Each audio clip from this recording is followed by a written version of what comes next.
Hi record collectors, thought I'd do another video today. This one titled Recent Finds.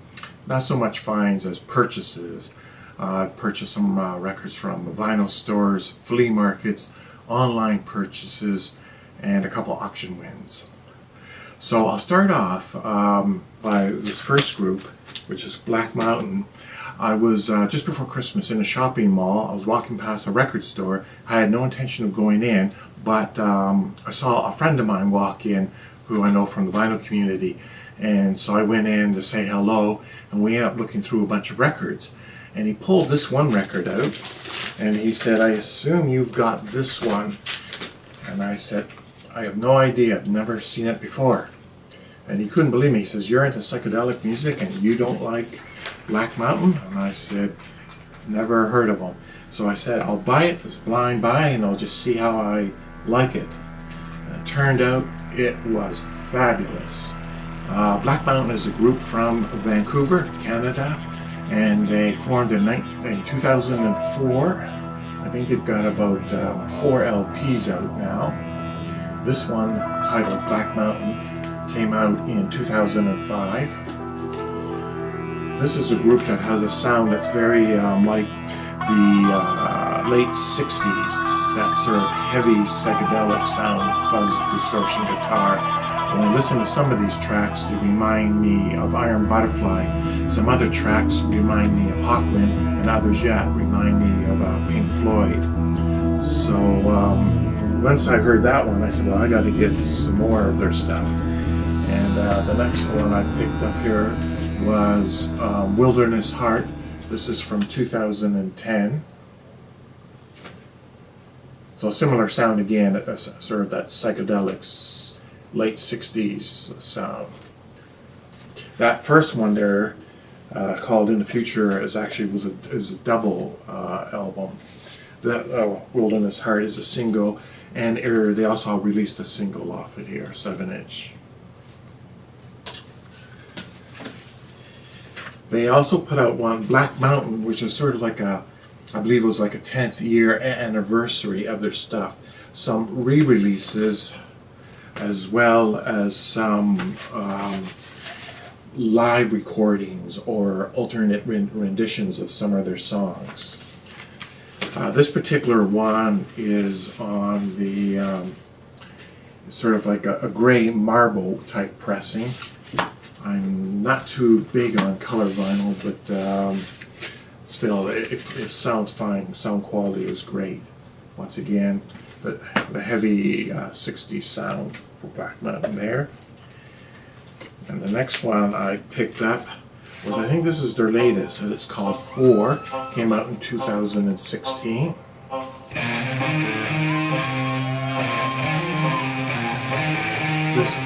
This I would say is probably my favorite of their albums. They're excellent. Again, this is a double album, double LP. And the first song on side one, Mother of the Sun, is absolutely fantastic. If you like 60s psychedelic music, I highly recommend that you look into Black Mountain. You can see some of their videos on YouTube.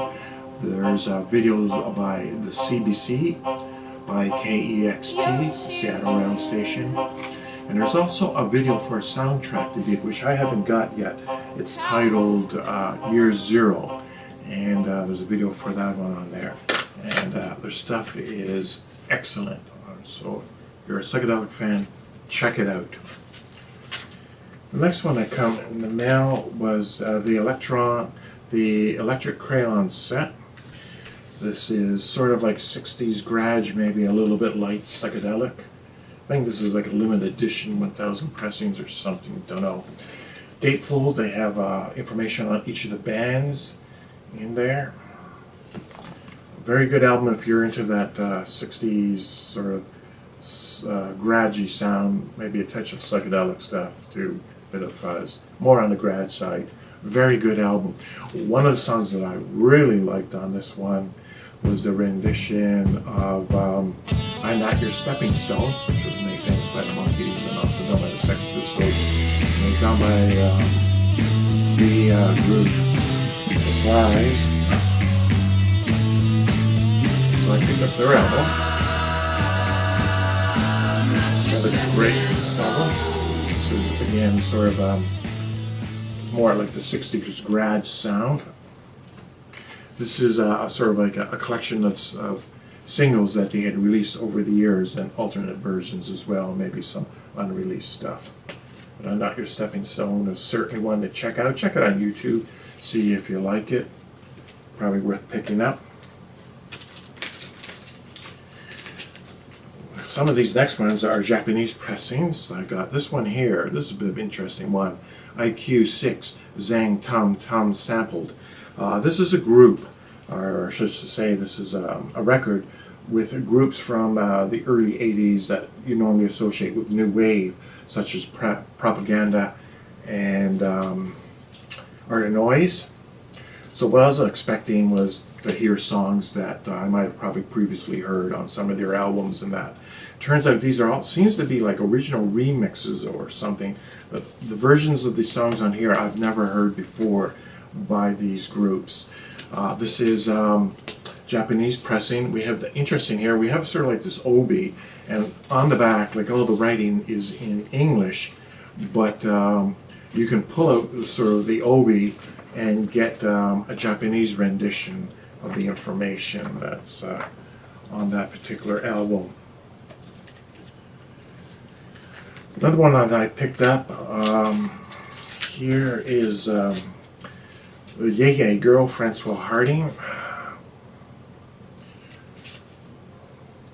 This is generally sort of, I think, sort of classifies more softer music, sort of like a folkier type music. She sings here in English and French, and I think she sings in German too. I'm not 100% sure, but I believe it is on this album. But I think this one came out around 1970. Japanese pressing, but it's on the Epic label. So a few flea market purchases just the other day here. I just picked this up. I don't have very much by this individual. It just popped in my head a few weeks ago, and so I thought, geez, I should keep an eye out for his stuff. And this is, of course, Alice Cooper, School's Out.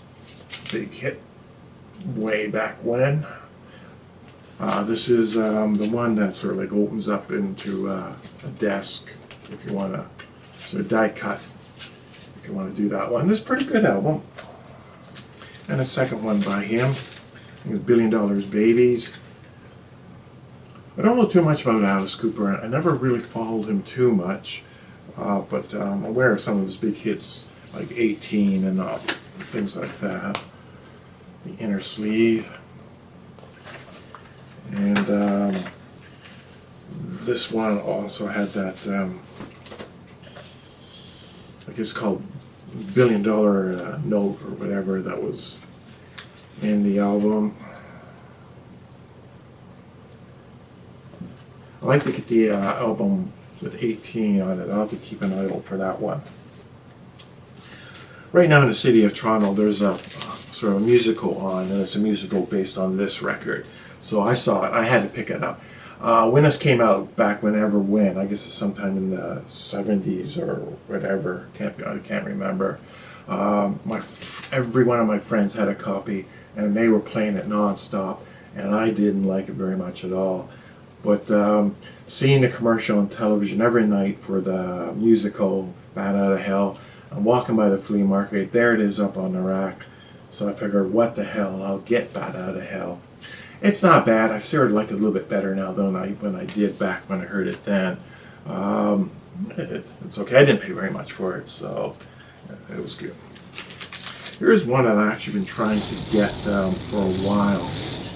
And I had his second album, but this one was a little bit harder to get, and this is the Bobby Fuller 4. Now, he had a big hit with I Fought the Law, and that which came out in 1966. This is the first one here, The King of the Wheels, 1965. You don't see too much. This one is in the original shrink, so that's on the shrink, that thing there. It's in absolutely mint condition, and it's on the Mustang label. just see through the line there. This is an excellent album if you're into surf and Drake. Side 1 is mostly surf, sort of more like AM pop tunes of the time. Side 2, though, is better. It is your real surf and Drake type music. Especially the second and last track are excellent on this album.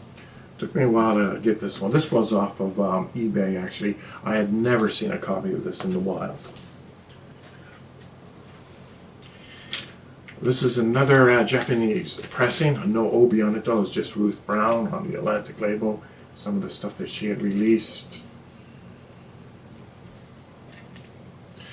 And typical, I think, with most Japanese pressings, there's always sort of like a inner pamphlet or whatever. So you get the lyrics in Japanese and in English and all your information. So if you're sort of into I guess late 50s, early 60s, sort of almost like soul music to some degree, it's worth picking up. You know, I didn't pay too much for this one. I'm glad I got it. And the final one I'll show today is there's a group from Scotland called Orange Juice. Rip It Up. This is their first album. I think this is a band. I think they formed around 1976. One of the members of the band here was Edwyn Collins, who would go on to have a fairly successful solo career later. I remember one of the singles that I used to hear from this band back in the day was What Presents. It's not on this particular album. I think it's on one of their later ones. I think this might be their first album. But again, I picked it up for just a couple bucks. I remember hearing them back in the day when I was much younger, and I thought, what the heck, I'll pick it up. So I actually picked up a few more albums than that, but that's what I'll show now. Some of the other albums I got completed collections of various groups, and I'll probably show those albums as part of a group video rather than sort of as recent finds. So as always, thank you for watching and have a great day.